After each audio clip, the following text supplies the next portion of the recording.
Thank you, Teresa. No problem. Hi, everyone. How are you guys doing? Hello. Good, good. Thank you so much for joining.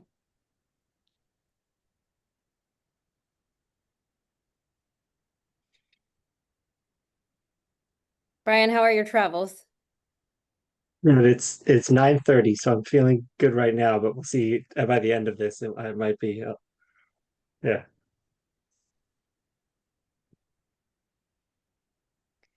Well, thank you everyone for being so prompt and for joining this session. We really appreciate it.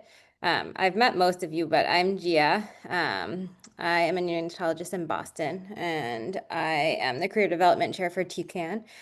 So what we'll do is shortly we'll let our attendees join us, which it seems like people are coming on now, and then we'll go ahead and introduce you guys and then get started.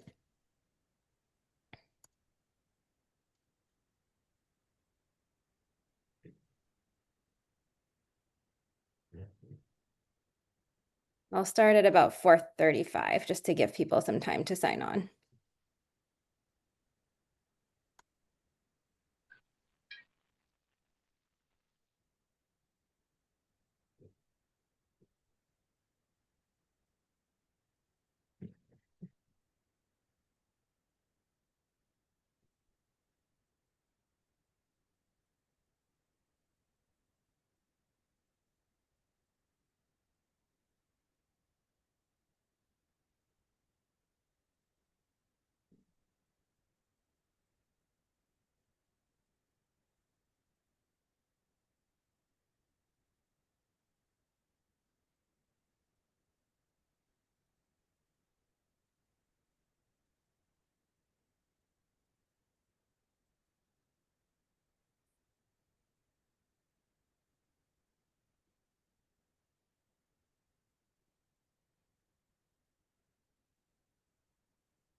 Okay, we're gonna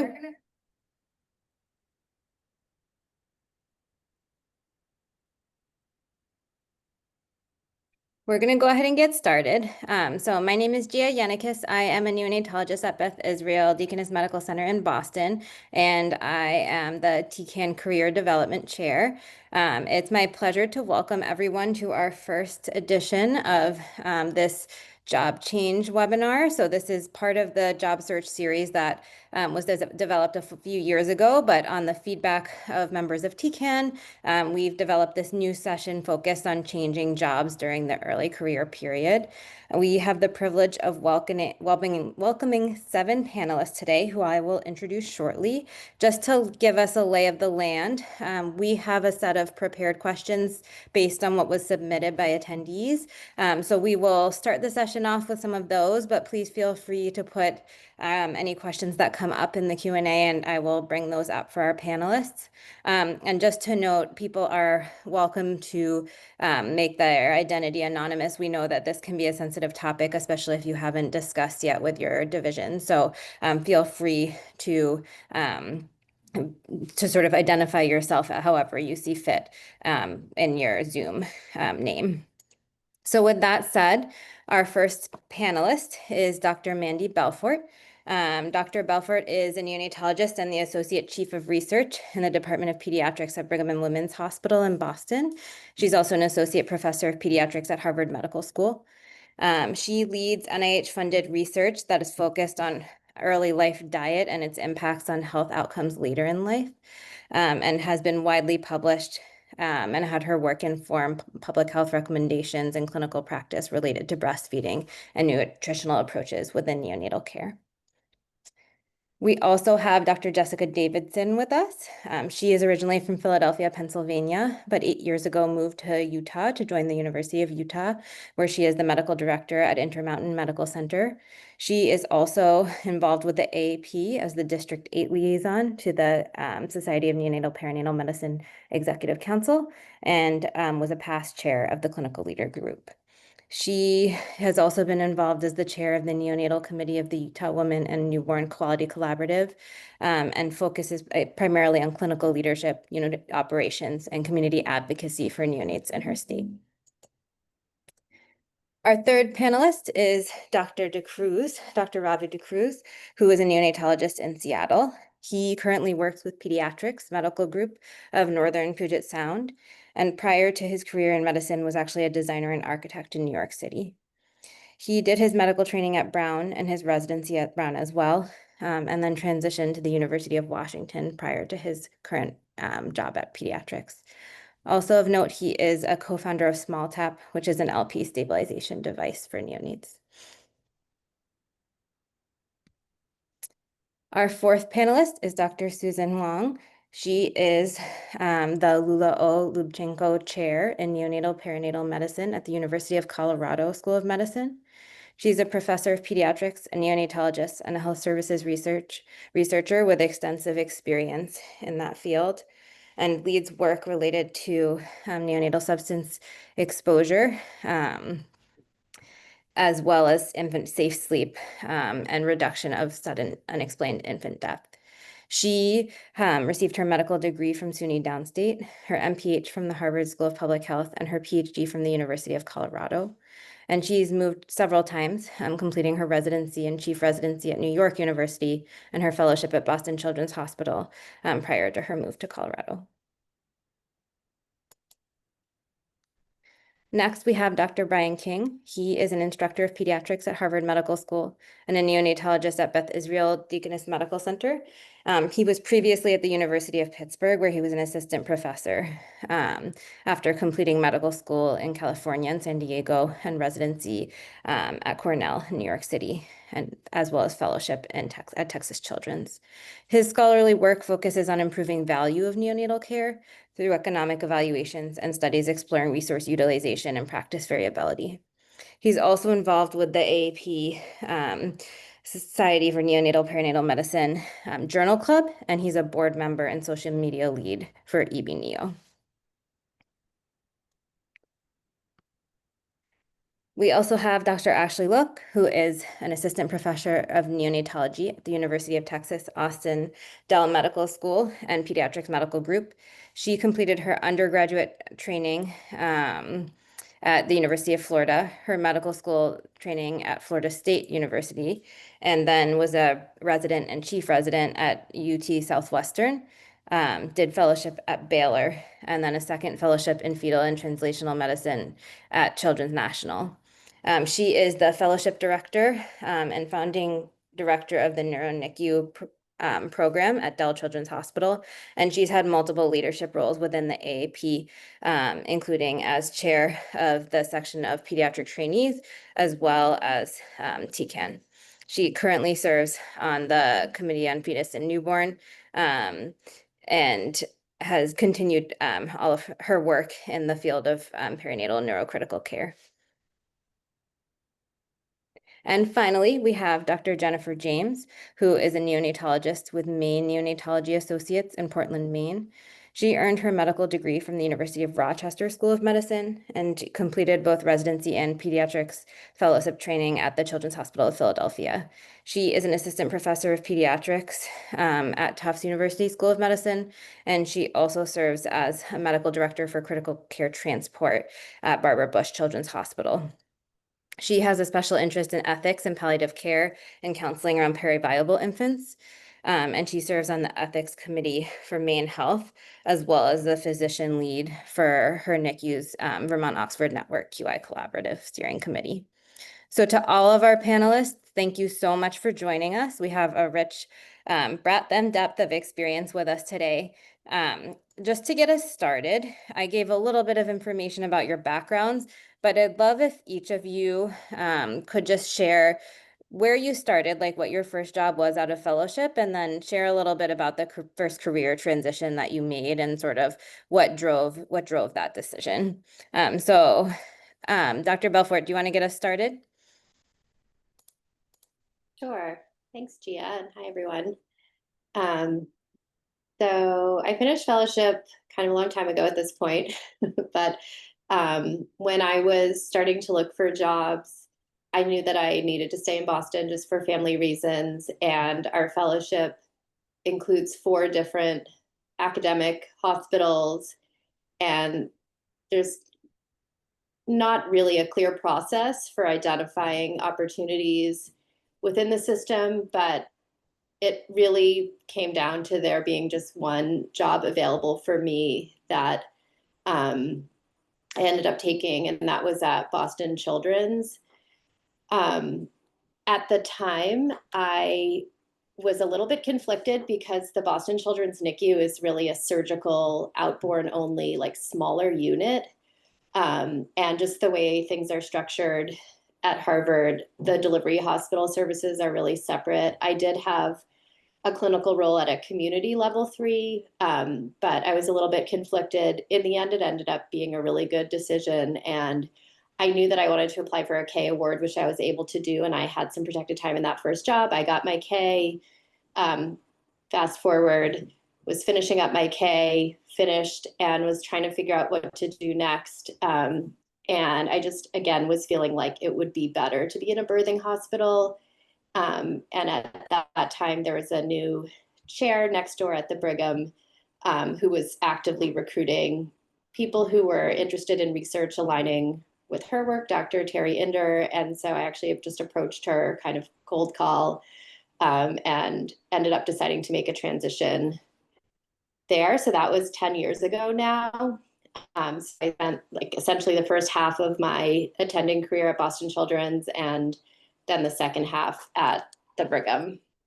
And Gia, I don't know if there's anything else you want me to say at this point, or if you want to wait for that to come up That was with great to further start, questions. and then we'll get into some other things later. Dr. Luck, you want to go next? Sure. So, my fellowship, after I finished fellowship, I really knew that I wanted to run a neuro NICU program. And when I applied for fellowship, I thought I wanted to be a director of neonatal ECMO. So I chose my fellowship program specifically to be at a place that was entirely ECMO run by the NICU team. And it turned out that there wasn't a neuro NICU program there. And I realized that I needed more training. So I did a second fellowship in neonatal and perinatal neurology in DC at Children's National. And in the first year that I was there, I was a fellow for 9 or 10 months out of the year, and 2 months out of the year I was an attending in the level 4 NICU. And I finished the first year, and then the second year transitioned to just being full NICU faculty and doing fetal consults and being part of the neuro NICU team. And then kind of similar to what Mandy was saying, realized that I felt like I was at the dream job. I loved everything about it. But my family hated everything about living in DC. So it was really difficult because I was at the dream place that I had always envisioned I would be at. And then had to come home every night and realize that no one else was happy. And I had moved them across the country to a city that they hated. And so 2 years out of my NICU fellowship, 2 years into my job as an attending, I decided to completely change and went from the traditional university employed state and moved to Austin at Dell Children's, where I am employed by pediatrics but have a full faculty appointment at UT Austin, and was recruited, one, because my family wanted to be back in the South, but was recruited to start a fellowship program here and to start a neuro-NICU program. And I guess the details of all of that and others can be added on later. Dr. Huang, would you share about your job transition? Sure. I am a New Yorker. Grew up there my whole life, did my med school training and my residency, and proceeded to move to Boston, which I thought would be a short stint for 3 years, do my fellowship and go right back to New York City to get a faculty position. But you know, as it goes, I met my husband there. He was a postdoc, in a postdoc that just never seemed to end. And so had to stay put in Boston for longer than I had initially anticipated.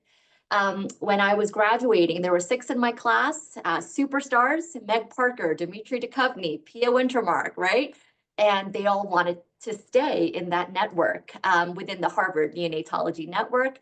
So there was not a position for me, despite my desire to stay in Boston in an academic position. And so my first position after fellowship was at South Shore Hospital, which is a level 3 community NICU, about 30-45 minutes south of Boston. And it was a great experience. And while it was a community type position, I was able to continue my research. And so I stayed within that system for about 5 years, doing a couple of weeks at Boston Children's Hospital, but continuing my research. And then my husband's postdoc finally ended. And his first job, first faculty position was at the University of Wyoming. And so that's where we had to move. And lo and behold, there is no NICU in the entire state of Wyoming. And so the closest that I could find that was academic was here in Denver. So that was the move to here. And we can go into details later, but I didn't have a job when my husband took his job. So my initial intent was to do a PhD in health services research, and then just find some clinical time here and there where I could, just to keep my skills up. But things did work out, and I've been here at the University of Colorado for about 10 years now, since 2015. Thank you. Dr. Davidson, can you share with us about your transition? Yeah, so I felt the same way as Dr. Huang, that I had the place I was born and raised, and it was my life's goal to get back there. So I was born and raised in Philadelphia, well, just outside. And I realize you can see my decor of the Philly over my shoulder. And I was married by the time I graduated med school at Jefferson in Philadelphia. And my, at the time, husband went into pathology, neuropathology, and trained in Boston. So I went up to Massachusetts for residency and stayed in Boston for my NICU training. And then came the time of trying to get 2 jobs that were pretty specialized. And so I was NICU and he was neuropathology. And the neuropathology jobs come up like once every 3 months. There might be a new one that might fit the bill for what he thinks he wants to do. And so by the time we took a job, when I finally got a job in Philadelphia, I had an initial one that fell through for contracting reasons, and then took my job back at Jefferson. And he sort of had like a notion of a job in New Jersey, which ended up being his first job. But I used to say we'd like drive about a minute to the highway and then go opposite directions for an hour to get to our jobs.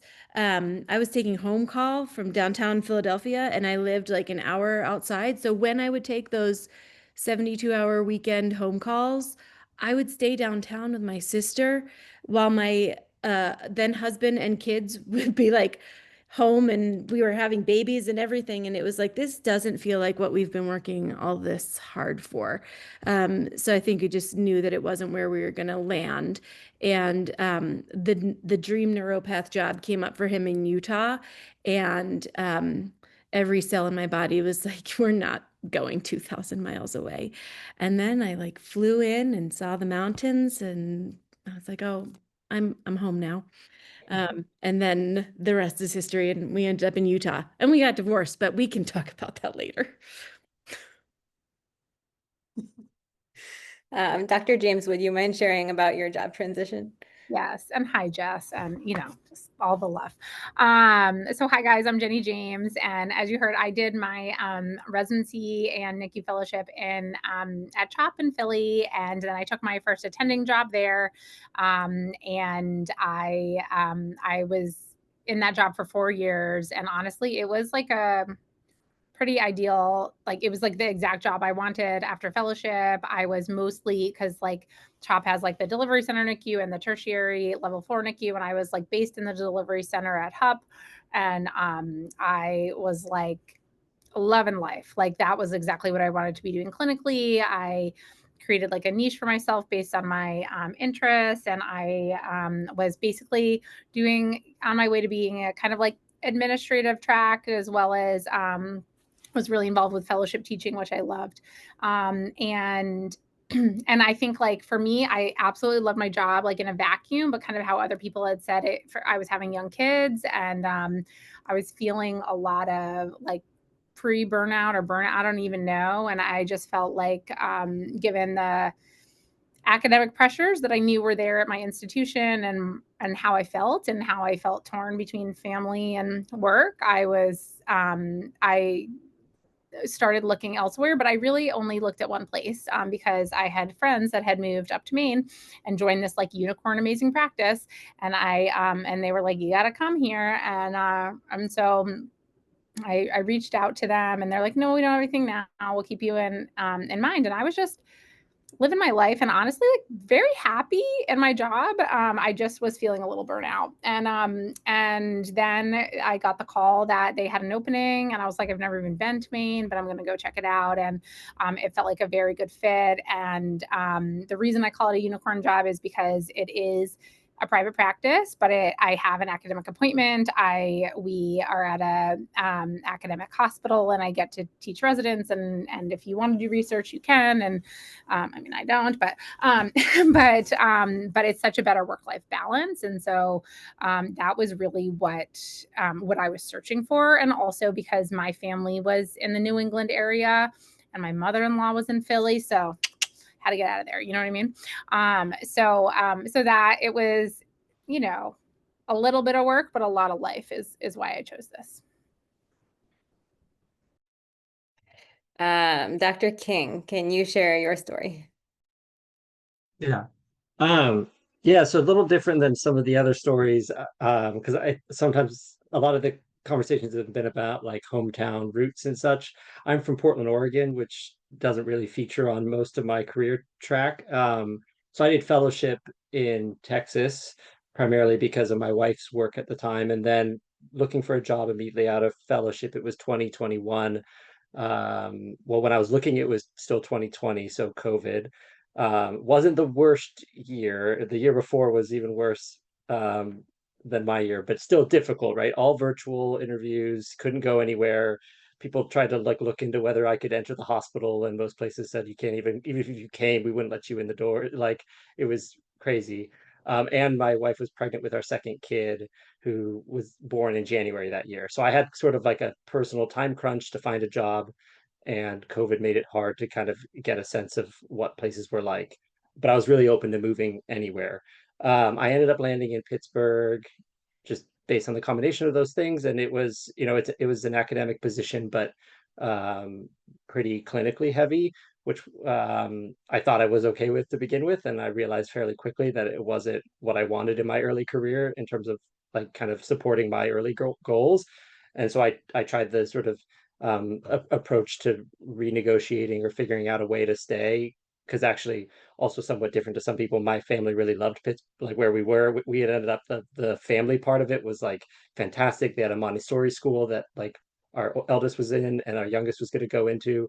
It was going to be great. And so all that was, so I actually felt really guilty about like picking up my family who had just moved and loved where they were again. But I had to do it for my own like work balance, so to speak, I guess, between my clinical and my research side. So I was there about 2 years.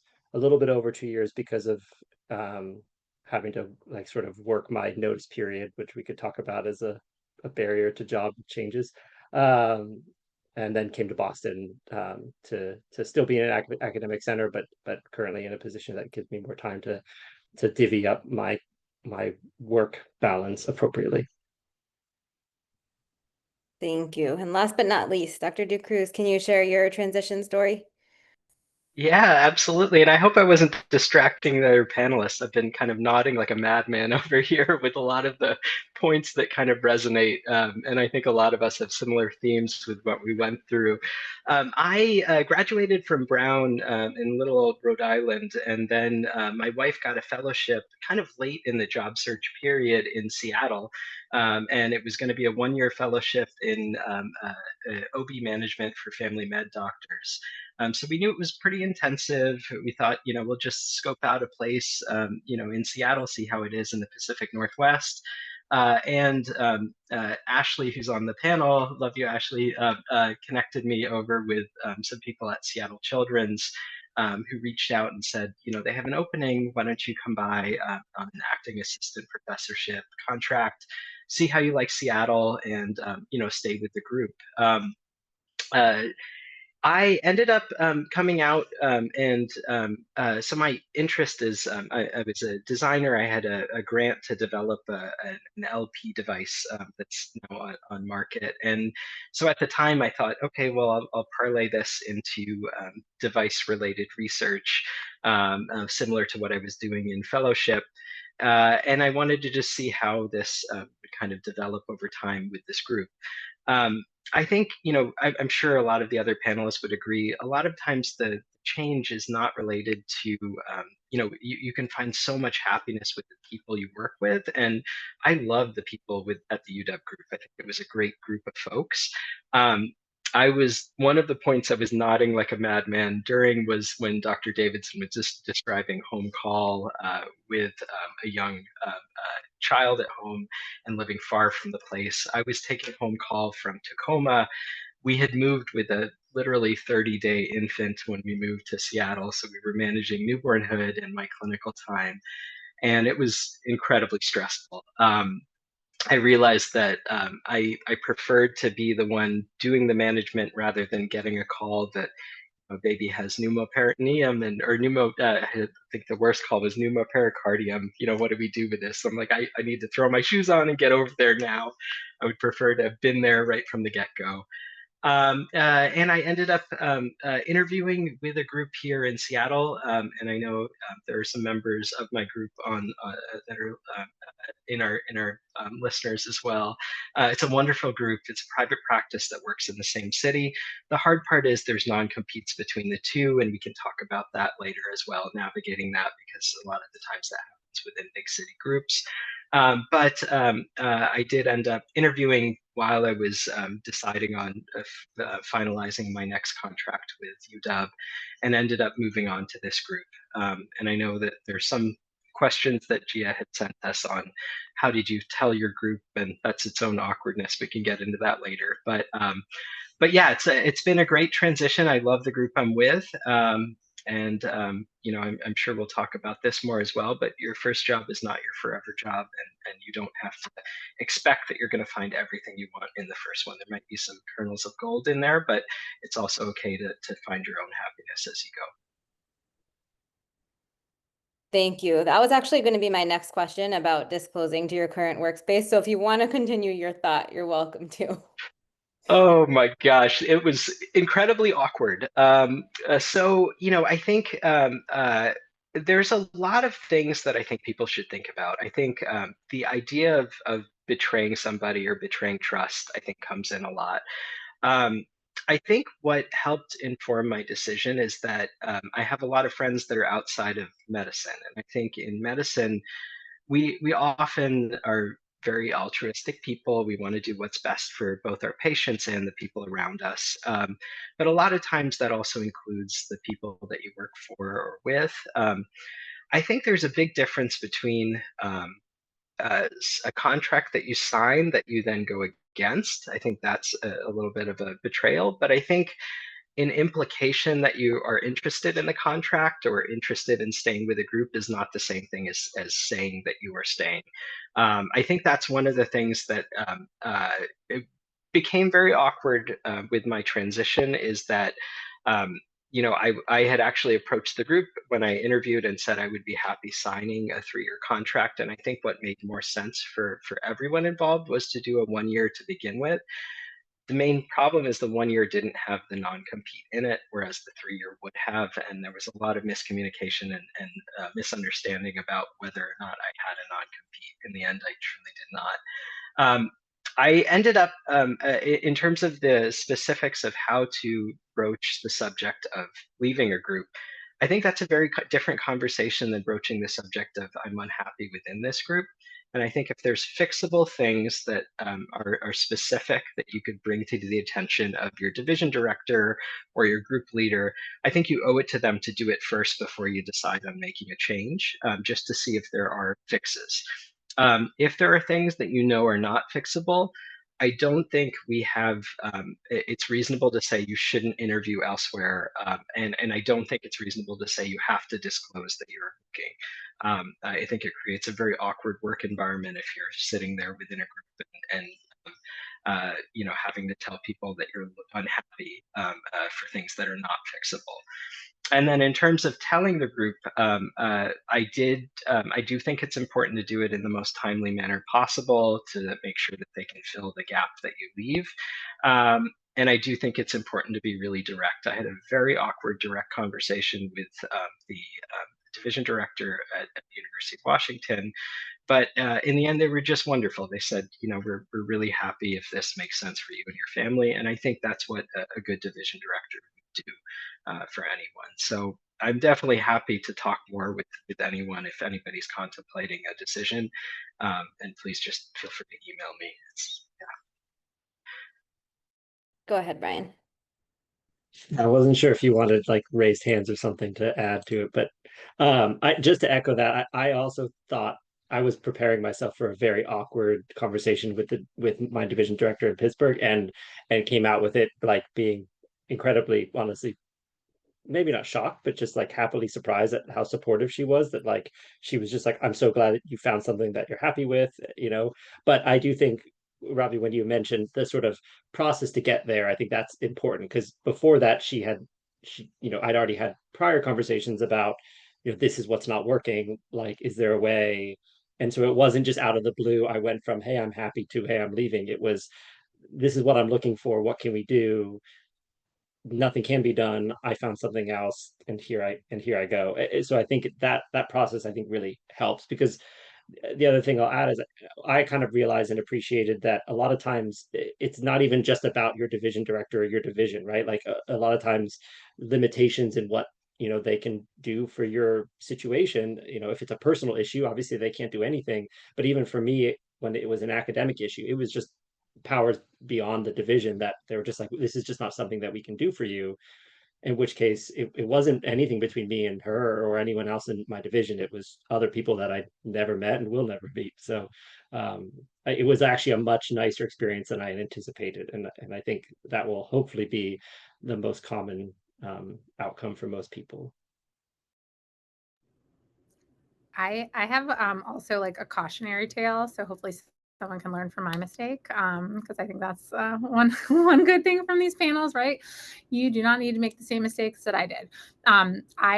I really echo everything that everyone has said, because I think like a good division director, a good mentor is only going to support you and want you to be happy in your career. And that was the experience I had. But I'll tell you the mistake I made. And that was, so I wasn't like, I actually didn't have any grievance with the job I had. It was more just like an overall trajectory. I actually loved my job. And so when I went, and I wasn't looking anywhere else except for this one job in Maine. So when I went to interview, I didn't really tell anyone because I didn't know if I would like it. I didn't want people to think I was unhappy. And then, so anyway, so I didn't really tell anyone. And then somewhere in the process of like a first and second interview, I mistakenly kind of confided or sought advice for like one of the admins in the office that I thought were just like had a relationship beyond, professional work relationship, and that person kind of went behind my back and told the division director that I had interviewed in Maine, and then division director had then told my medical director, and I was the associate medical director, and she said something to me. She thought it was like a lie or a joke, and I was like, oh my God, this is the exact opposite of how I would have wanted to break the news to my colleagues that I love. And so trust no one, honestly, because my whole point was I didn't want to offend anyone by looking somewhere else. And I didn't want to tell people until I knew I was actually seriously considering this job. And I was wrong when I picked a confidant. And so I think be very careful about that. Keep it tight-lipped until you're ready to talk about it. And please learn from my mistake. But I will say every single person I told and explained my rationale, they were nothing but supportive of me. And in general, a good mentor or a good colleague is only going to want you to be happy in life. And I have actually had an experience of a not so great mentor in med school that wasn't happy for me when I decided to change careers from neurology to NICU. Again, another story for another time. But I've seen both sides, and I can tell you right now that a good leader is one that wants you to be happy. So happy to also talk offline about any of this. Go ahead, Mandy. Yeah, so I think just picking up on the thread of disclosure and timing. So before I even recognized that there was an opportunity to move to one of the other Harvard hospitals, I had met some folks at my poster at PAS from Cincinnati. And following that meeting, they contacted me to say that they had an opening and would I like to come and look at a potential position. And of course, I was very well settled in Boston. But it somehow came up in a meeting with my mentor, and I said, what am I supposed to do with it? To say no, right? I'm not obviously moving to Cincinnati. And he gave me some really good advice, which is, and this is maybe more for academia than for clinical jobs, I don't know. But he said if there's a 5% or greater chance that you would go and take that job, you should at least go for a first round of interviews, which means there's a 95% chance that you're not going to go. And I thought, okay, well, I've never actually looked anywhere outside of Boston before. I didn't even really interview for my current job. I just kind of landed in it after fellowship. And the people in Cincinnati were great. And I said, I am going to be really honest with you. I don't think it's very likely. And they were like, that's fine. We won't even call it a job interview. We'll just call it a visit. And I went there and I gave a talk and I met with a bunch of people, and it was amazing, actually. I had never really honestly been anywhere outside of Boston. And I came home from that trip, and I remember my husband was waiting up for me late at night in the living room. I had a late night flight. The kids were all asleep, and he said, how was it? And I said, it was amazing, and we're going to go back together, and there's a realtor that they're going to call. And my husband looked at me and said, Mandy, the kids and I will really miss you if you move to Cincinnati. So that was that. But I didn't tell anyone about that.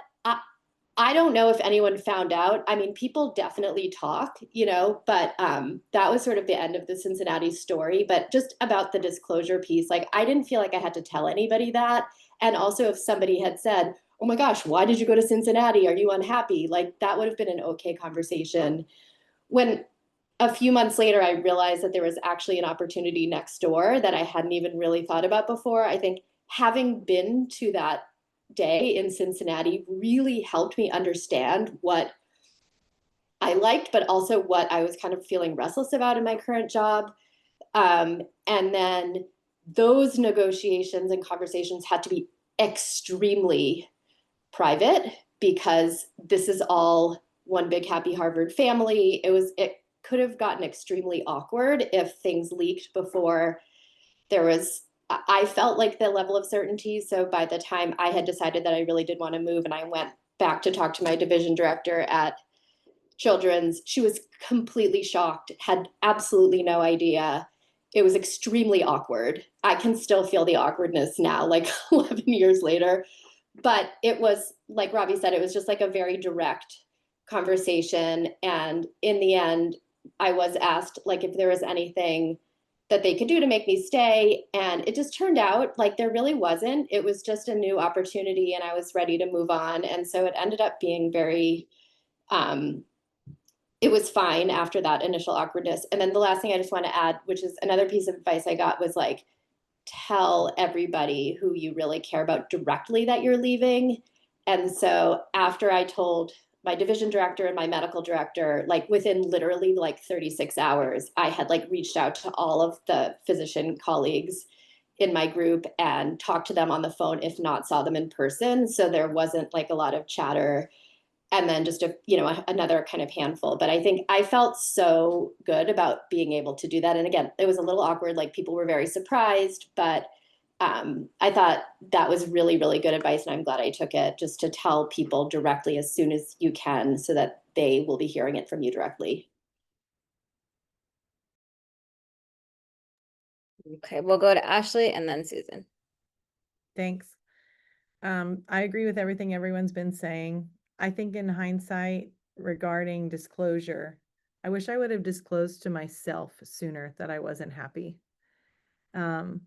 I think I spent a lot of time trying to be what I had been trained to be. I had my K award written my third year of fellowship, and I was going to be an NIH RO1 neuro NICU, whatever.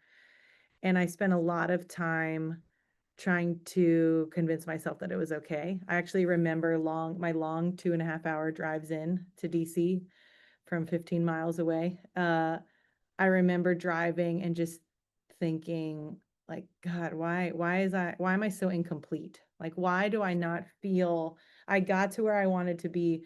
Why do I not feel the way I thought I would feel when I got to this point? And I had always minimized what the family home piece of being a neonatologist, how much that impacts you. One of the things I love about my division chief now is he says, if you're not well, then the babies won't be well. And they really live by that mantra. So I also feel like, Jenny, that I found the unicorn job similar to what she describes, private practice pay with a full academic lifestyle or whatever you want to call it. But I wish that I had disclosed to myself sooner. And I was spending so much energy not realizing it, trying to convince myself because I was at whatever position, because I had this research mentor, because I was on track to become this, that it would just keep getting better and it was going to be fine. And so in the process of me constantly trying to convince myself that it was going to be fine, it would just take another 3 years. Similar to what other people said, it was a shock, I think, that I said I was leaving. I mean, like 6 months before, I called Billy Short, who I still call and talk to today about career decisions. So I feel like I navigated that in a way that I call her now when I get a new job opportunity to ask her for advice, the person who I left after, being employed less than 2 years.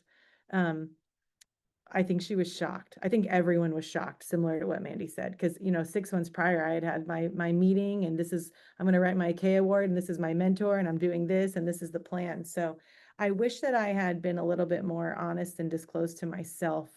Why was I having these long thoughts on my commutes and my like laying in bed at night?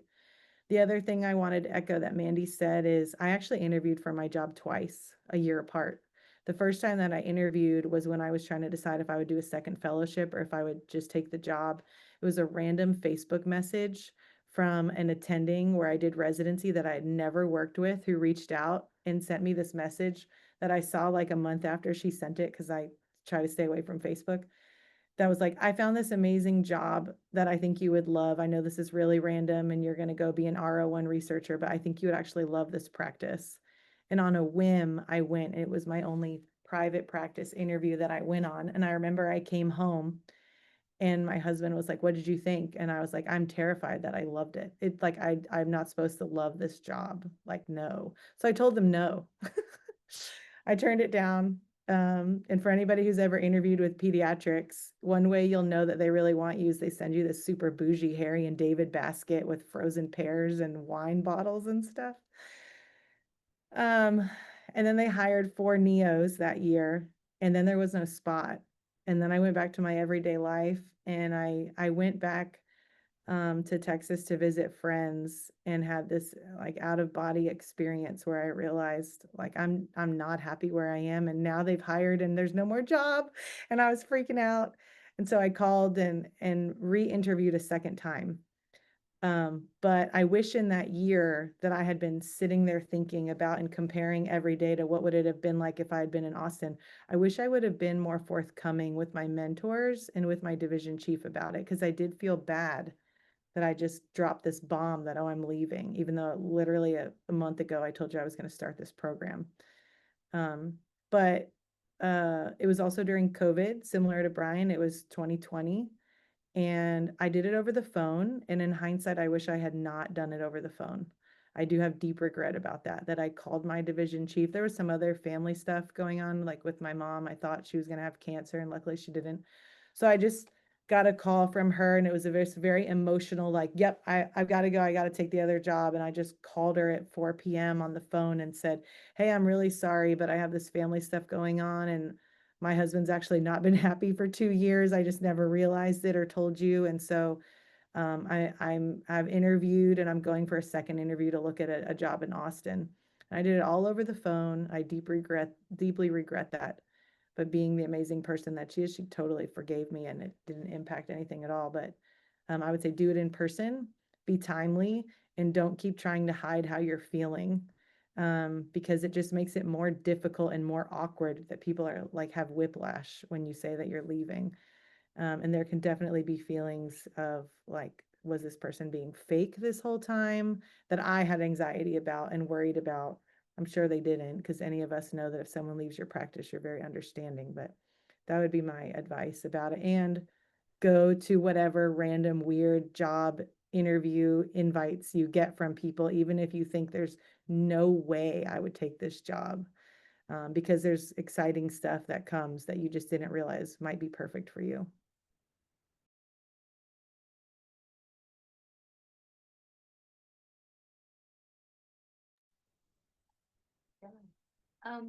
So my piece of advice is perhaps a little bit step before that, related to, I think, what Brian was saying earlier about really being honest with your current boss about what more you need or want. If you like where you're at, you like the work, you like the city, things seem to be going okay, but there's some part of that job that just is not working.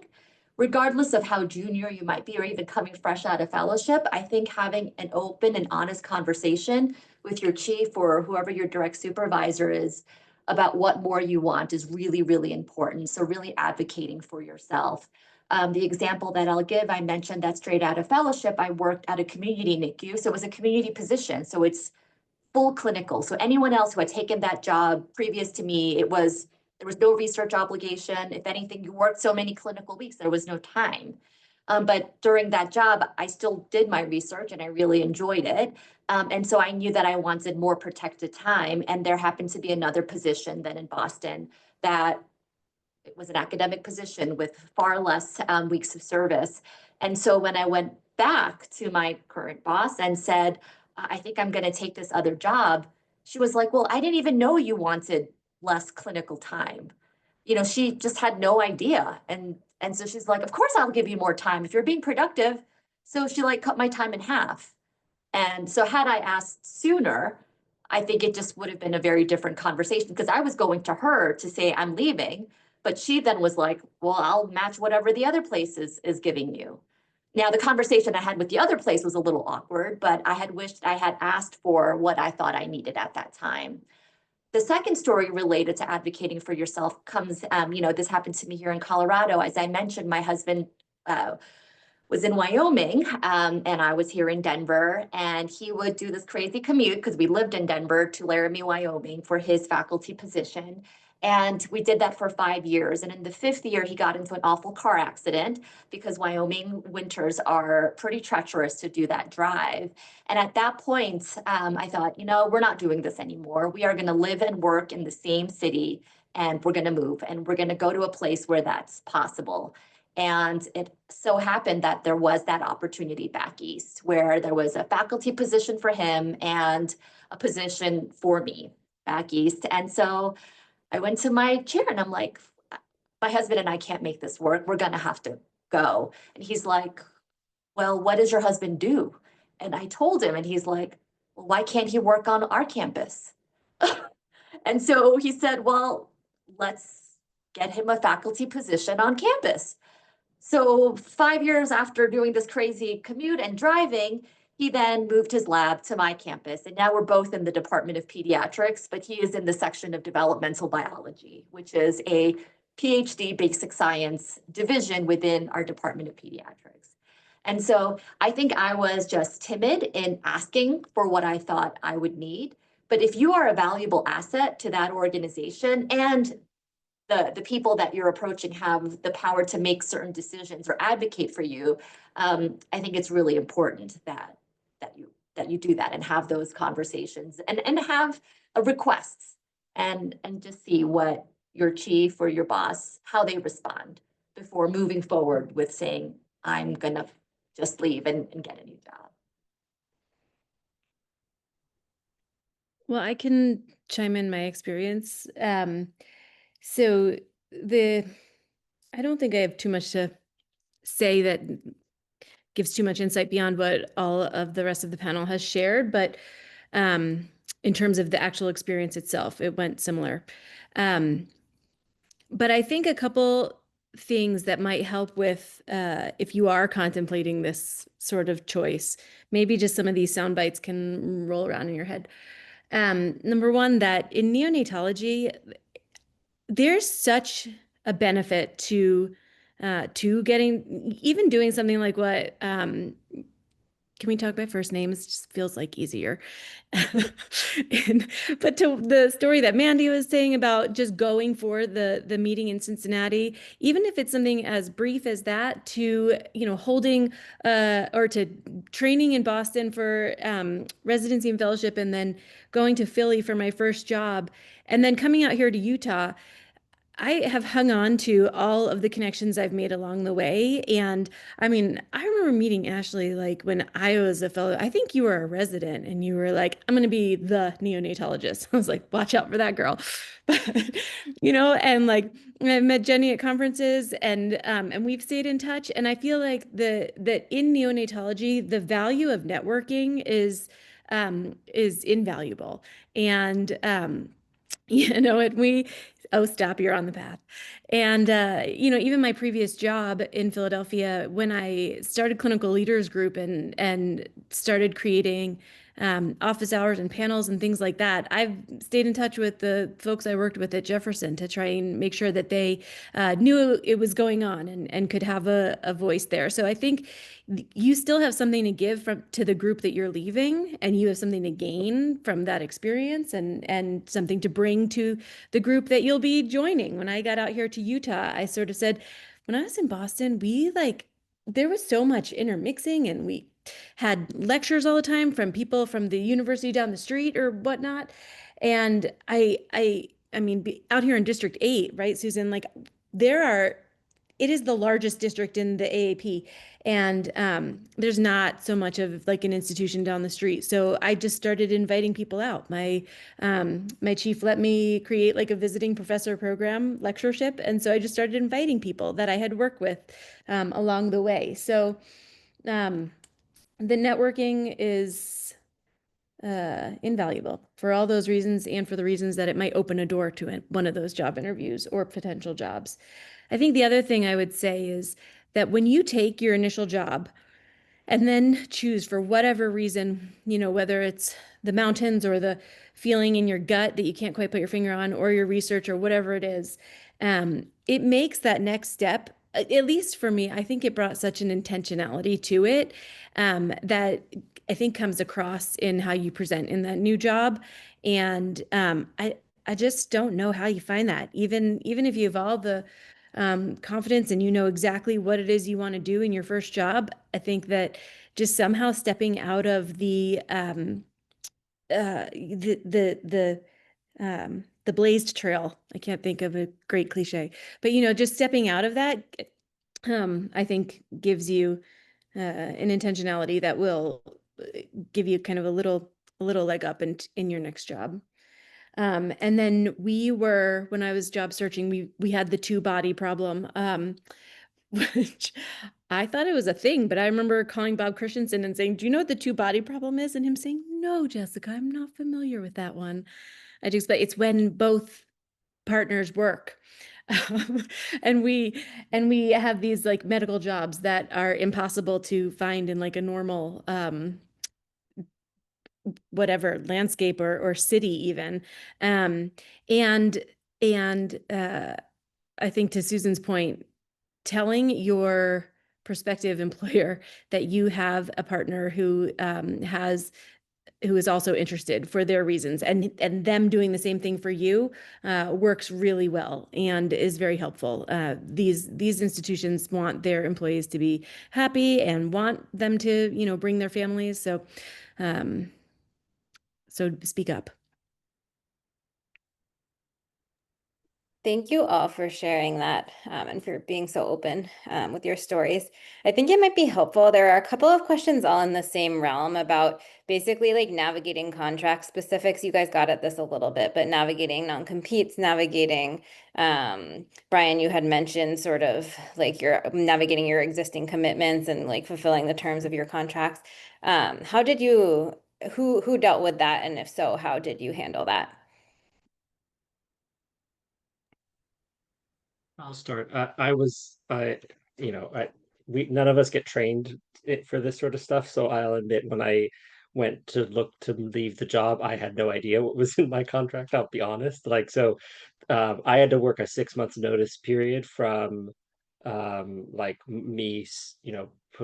in my resignation or whatever you want to call it, which was I had found out about it about a month earlier because somebody else was also um looking to leave, and so they brought it up, and I was like, oh gosh, 6 months is huge. Like, you think about from TVs and stuff, it's like 6 weeks or whatever. But so and there was nothing I can do about it, so I just had to bake that into my leaving, and I had to make sure that my future job was okay with that, and they were. But so that actually goes all the way back to just when you get your job, like, understand what's in your contract, which I know in our other webinars we talk about that. It just doesn't come natural to us, right? Like, you get excited, you have a job. I accepted my job in January of my third year fellowship when I had like a 1 week old baby at home, and so I was like, yep, I got a job, great. um but you just, for the most part, to my understanding, these sorts of things, if it's in your contract, you know you abide by what's there, um good or bad. So Go ahead, Robbie. Yeah, I think to echo what Brian says, check your contract. I think one of the most important pieces of the contract, because a common theme between a lot of our moves have been within the same city. And especially when you start thinking about family, or you're involving a partner or anybody else, a move to a different state, with the exception of a move that would make both parties happier, is kind of a tough prospect. So a lot of times, looking within the same city is really nice. Some neonatal contracts have a non-compete within the city or within a geographical area, and making sure you do or don't have that is important.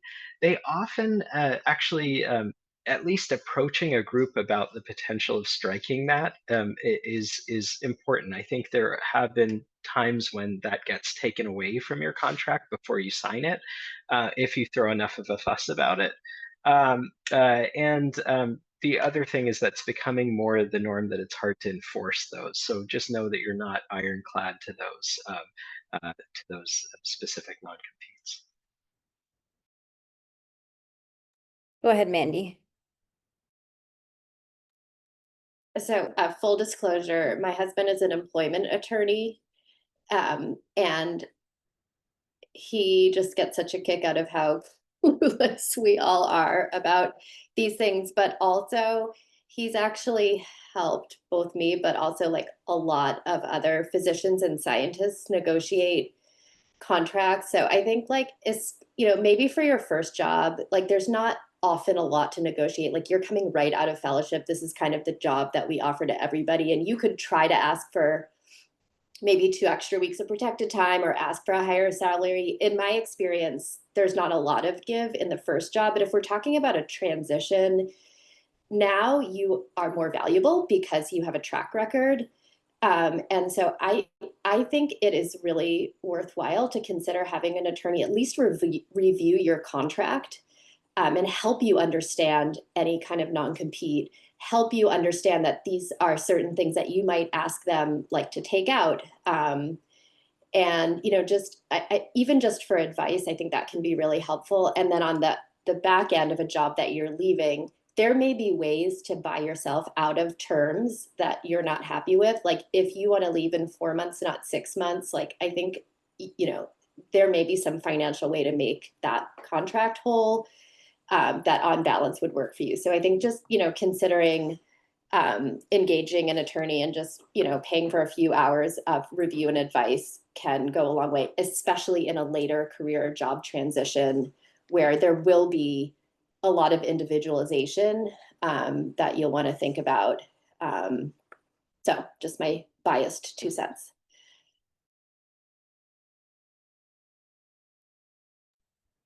Don't have a contract. That's a way to get through it. I'm just, it was nice though, because like I said, the first job that I had actually was, it fell through because of contract issues. But yes, so when I left, I didn't have a contract through Delaware, but had the fun of working on that when I came to Utah. And even then, maybe I needed an employment attorney to help me be stronger, but I remember comparing what they were offering me to what they were offering my then husband. And I knew I was working harder, like longer hours, more ICU type time. And he had a salary that was like $3,000 more than me, and just a little, the competition. And I sort of asked them, would you even consider that? And they said, sure, let's ask. And they came back and said, no. And I was like, okay, I'll take it.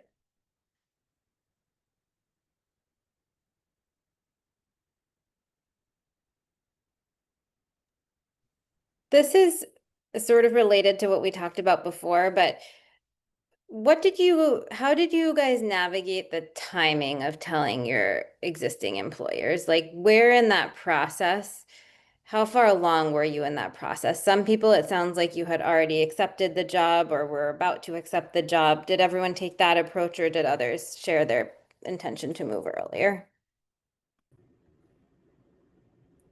Well, I already told you mine got blown up, but I did meet then with my division director before I accepted the job, but I had an offer. And I believe it was when I already had the offer. And he, like he wanted to know, is there anything I could do to make you stay? And honestly, it was a no for me. It wasn't personal. Like I said, I liked my job, and so I did it at that time. But yeah, I don't know. My tail was not the way to go about doing it, seeing as it was disclosed before, but it ended up being less of a big deal than I thought in that moment when I found out that it was disclosed. It was because, like people have said before, neonatology is a small field, and like people sometimes know if you're like interviewing and things like that, and most people know that like your first job at a fellowship, you're not going to be in forever, and there's no crime in that. And it makes you a well-rounded neonatologist to work in other places other than the one you grew up in. And so most people just like were like, yeah, okay, you can go somewhere else. I mean, they were shocked because I was like super happy and like, you know, seemingly like thriving in my job there. But, we are more than just the human we are at work. We have a whole other life at home. Go ahead, Brian.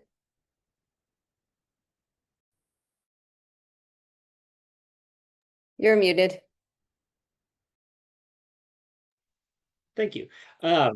So yeah, I think one thing that we haven't touched on is like how the next job search is different than the one after fellowship. But when we get to that, I think it's relevant because for me, the second job search was just so much more, and maybe that was also reflective of just like the job that I ended up coming to and the person that hired me, whatever. But like it was just so much more informal, I guess. And because you didn't have that like set time that fellowship ends, that you then have a new job to get to, and it can happen any time of the year, like it felt really nebulous about like do I have the job? Like, is it really official? So I waited.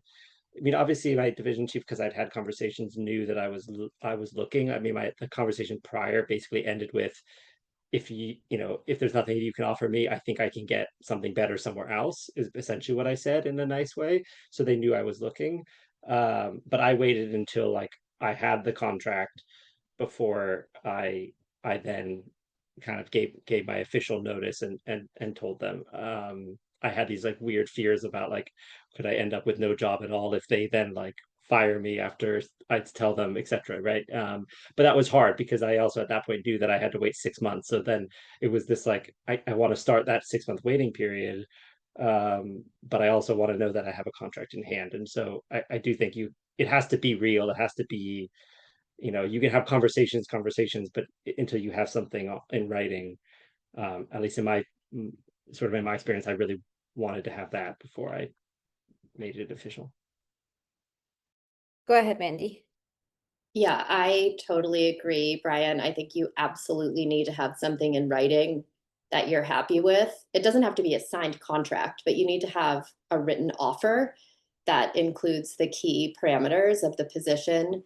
And one thing we haven't talked about yet, and maybe it'll be in another section, Gia, but is once you have an offer from place B, you then have an opportunity to go back to place A and negotiate your situation in a way that you could never negotiate without that other offer. So my same mentor that gave me the 5% advice also told me the reason that you go, even if you're 95% sure that you're not going to really take this other job, is so that you can have a quantitative idea of your value on the open market, which sounds like so cold and not warm and fuzzy pediatrics, but I actually think there's a lot of truth to that. And I think like it's not obviously your worth as a human being, but what you can negotiate in a situation where you have two different opportunities is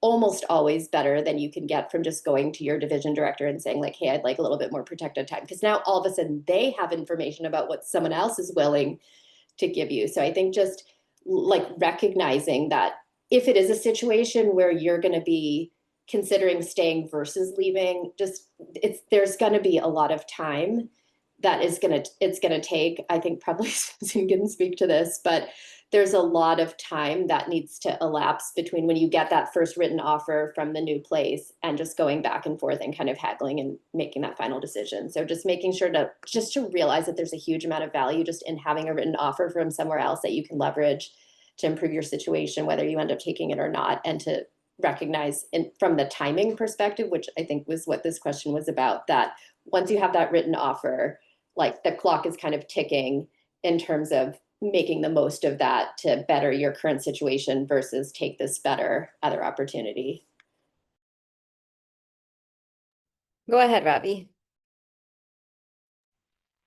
Yeah, I definitely love all those points, and I think it's so funny within medicine we just we're so bad at contracts. We're so bad with this part of the business side of what we do, and I say that definitely for myself. I am awful. My wife is the one who discovered the non-compete or lack thereof within my contract.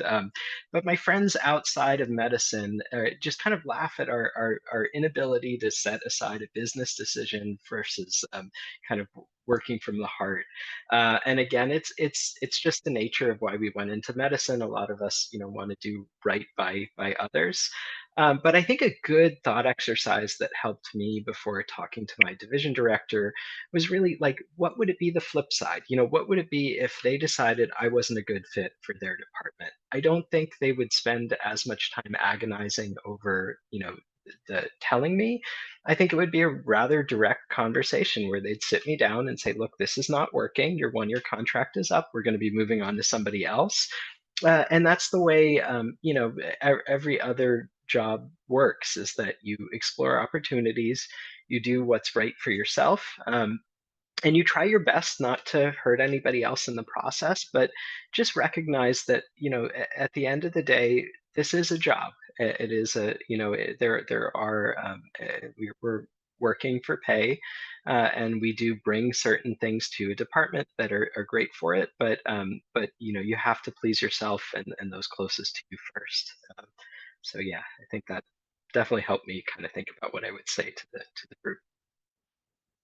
There's an urban legend, it may even be true around Boston. There's one division chief, not neonatology, who will not consider a raise or any adjustment in a person's situation without an offer from another place. Like that's kind of the benchmark that this person uses to decide whether you're worth it or not. And again, it sounds terrible, but if you just think about like the decision that the division chief has to make, not just about you, but about all the resources they have and how they're going to allocate them, it is a very objective piece of information to say, well, this other place has offered me X. Just to one other thing to just be prepared for is for you to bring your offer to your current division director and to have them say, that sounds really interesting, but going to that place is going to ruin your career. You can recognize that as a retention offer that has no content. There are places that I've heard from several like friends or colleagues have had this happen where instead of being offered like a retention package, they're basically counseled that this is a huge mistake and you're flushing your career down the toilet and you'll never be able to succeed there.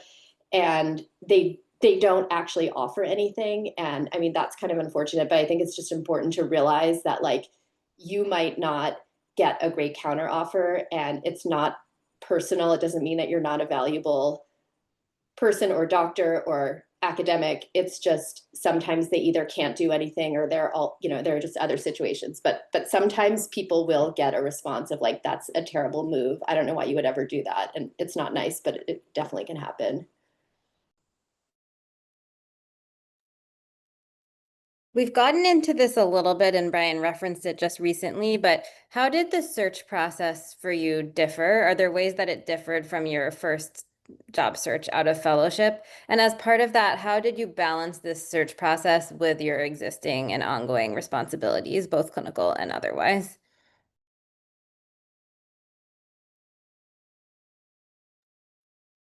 I can go first. Sorry. You want to go first, Brian? Okay.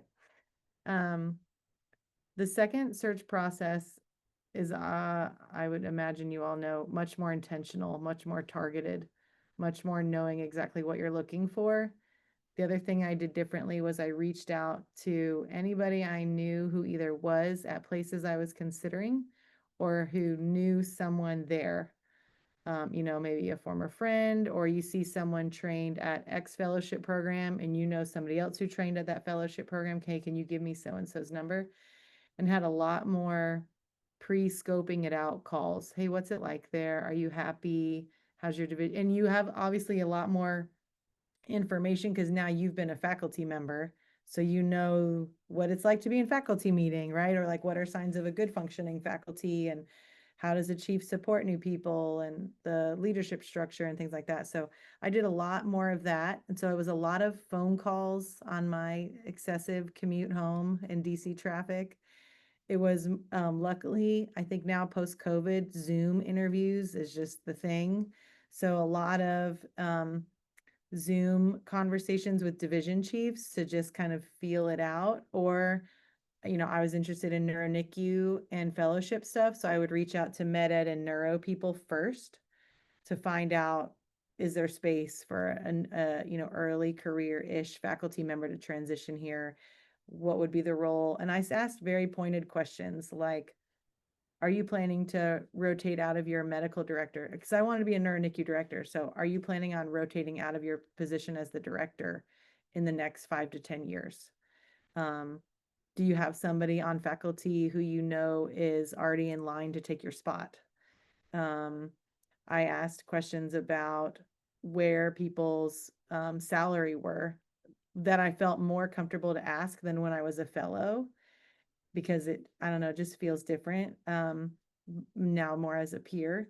And asking, obviously you have more knowledge about your contract, your non-competes, I have to work for 6 months after I gave my notice, the more ins and outs to ask about that.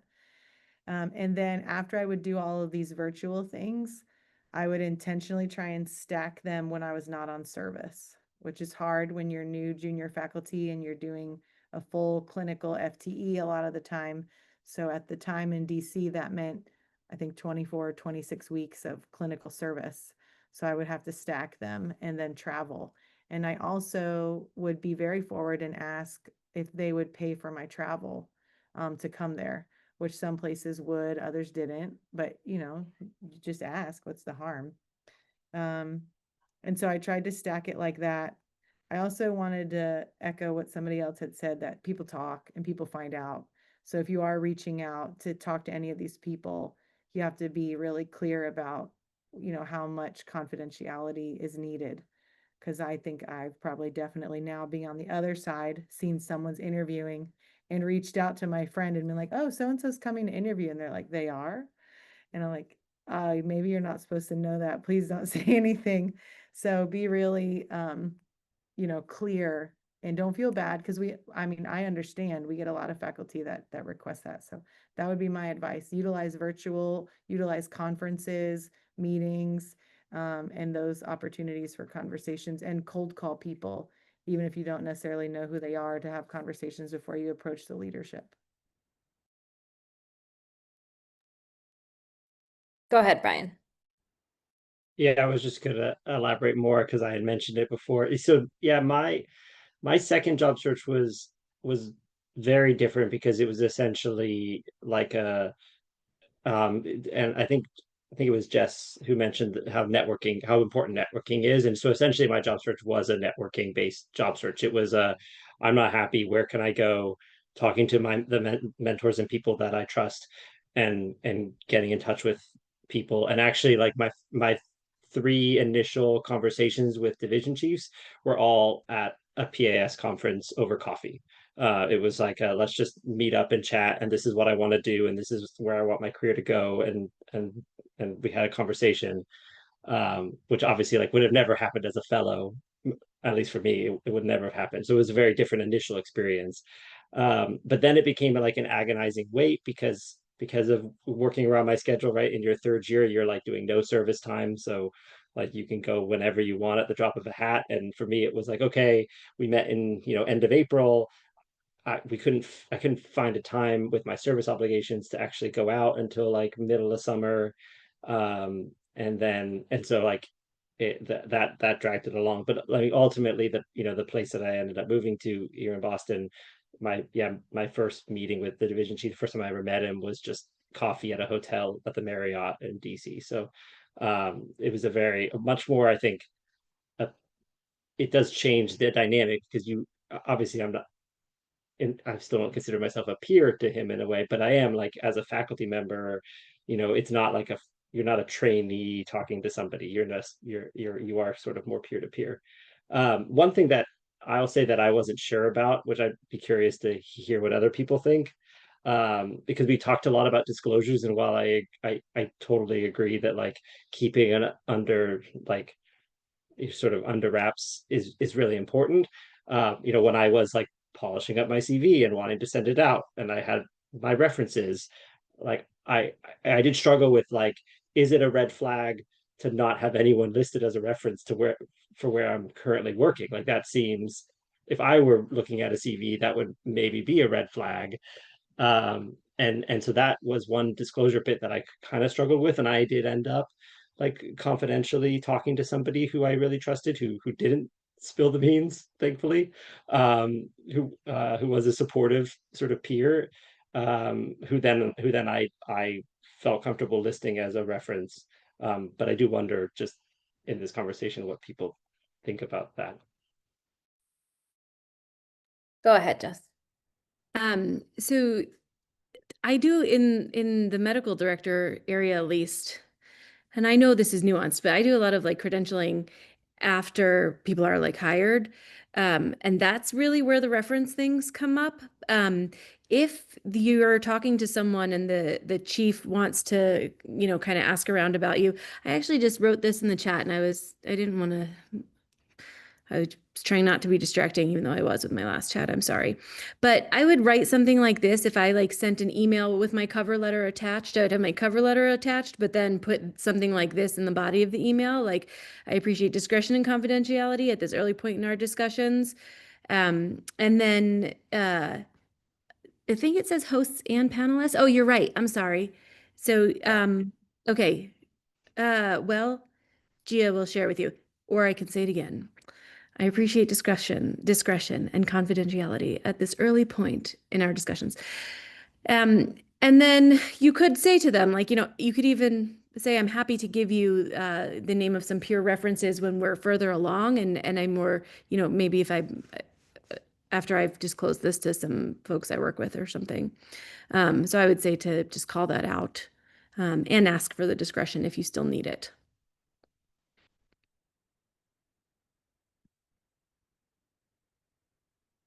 Also, I would say the same thing Brian said, that the timing is so much better when you are not coming out of fellowship.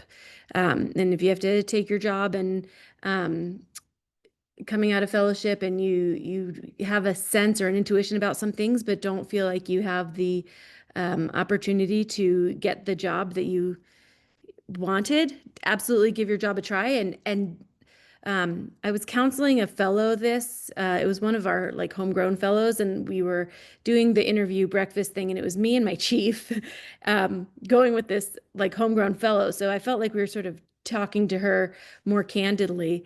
And I kind of said that, like, it's okay, you take your first job, and I took my first job and left it. And my chief was like, well, don't go into your first job thinking you're going to leave it, which, that's fair. Don't do that.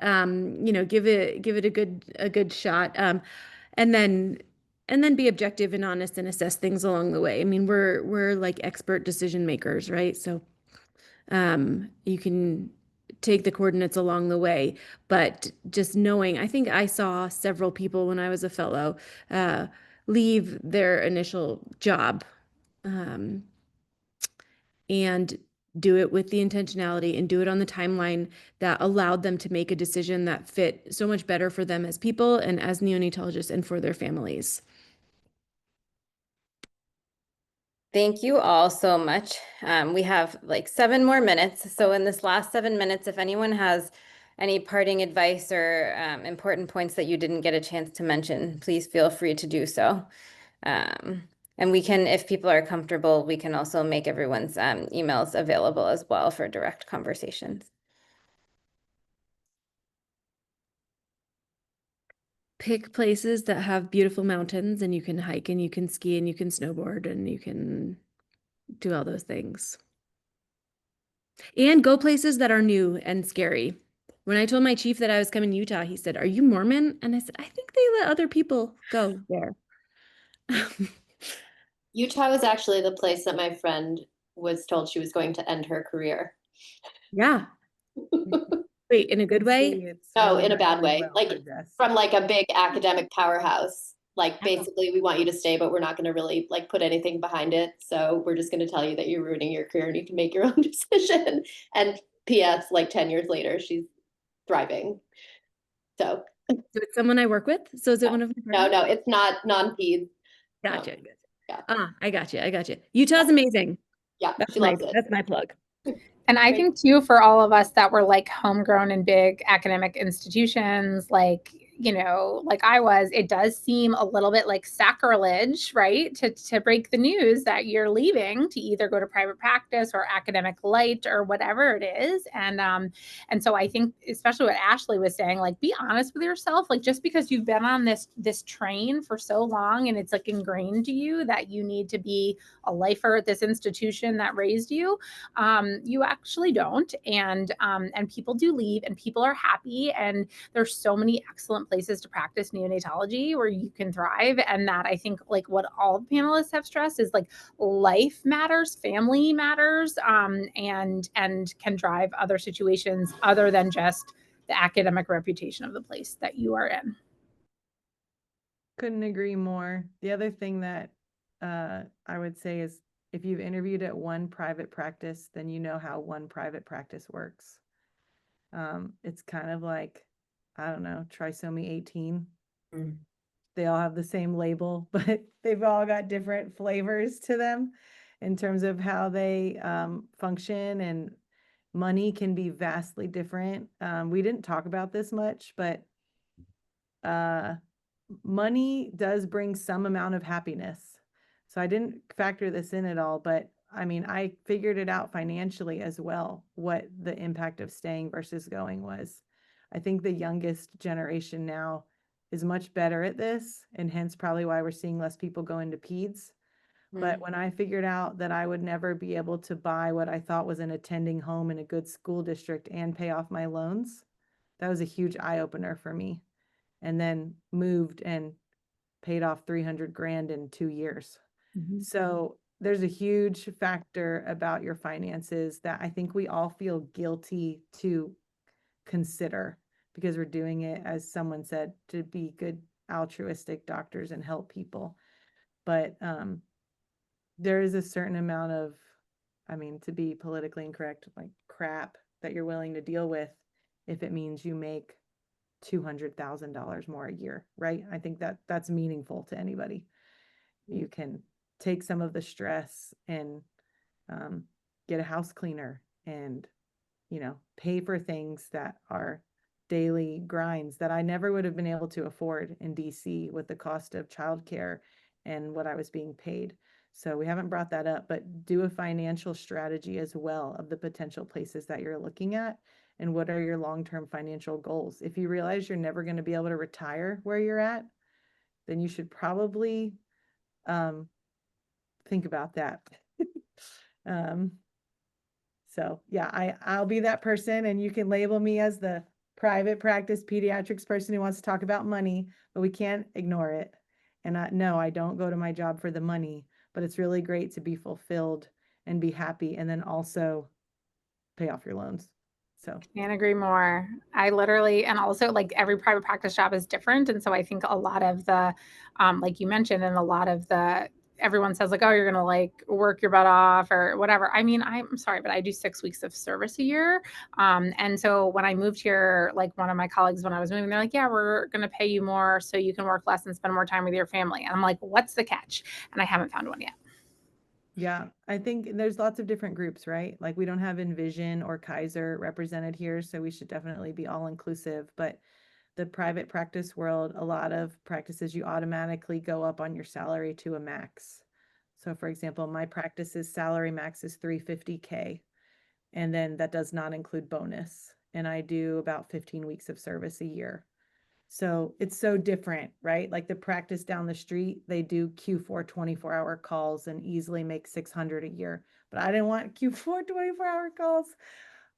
So it just depends, right, on what you want. So I would just say, don't go interview at one non-university based or employed practice and decide private practice isn't for me. Talk to people and try it out. And in terms of like multiple different types of practices and sizes. And, there are places like where Jenny and I are at that I do feel like are a true hybrid. But you just have to talk to some people and find it. And I'm happy to be a point of contact if anybody wanted to reach out about practices, in the South. And then obviously Jenny knows up in the Northeast well. Mandy, I thought I saw your hand. Yeah, just a complimentary comment, and also picking up on Brian used one of my favorite phrases, work-work balance. Like for people who really do want an academic position, there are so many different versions of work-work balance. And, if you're somebody who's really committed to getting funded, you do need a lot of protected time, especially at the beginning. And so just really thinking about, what an academic position means at one place could be like 6 weeks of service and another place could be 24 weeks of service. And like your chances of actually accomplishing goals of getting federal or other funding, if you're doing 24 weeks of service versus 6 weeks, are just so dramatically different. So for sure, if you're not on that path, then there are a lot more options for clinical scenarios. But if you are looking for an academic job, really, really think about that work-work balance. I think like for someone like me, like I've always had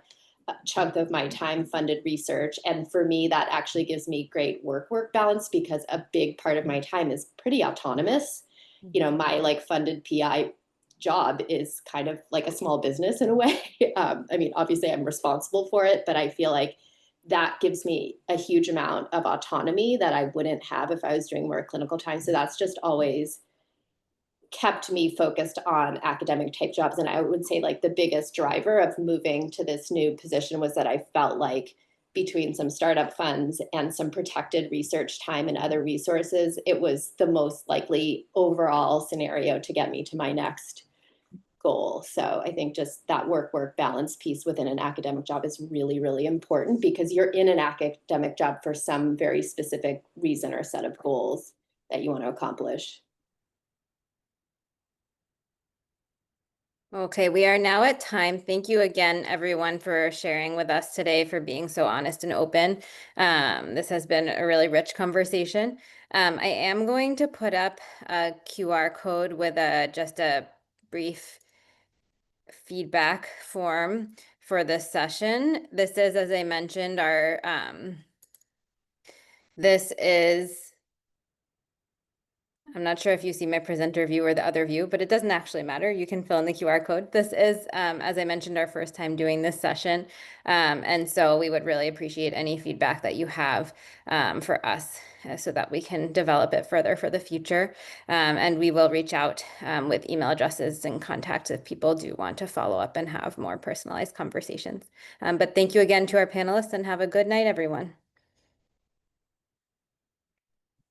Thanks, Gia. Thanks for having me. Gia, it was a great session. Thank you. You are controlling the recording. I don't know that I can. Let's see. It was recorded, right? Oh, here we go. Yeah, you were Stop recording, recording. but I don't think I can end it. Stop recording. Okay.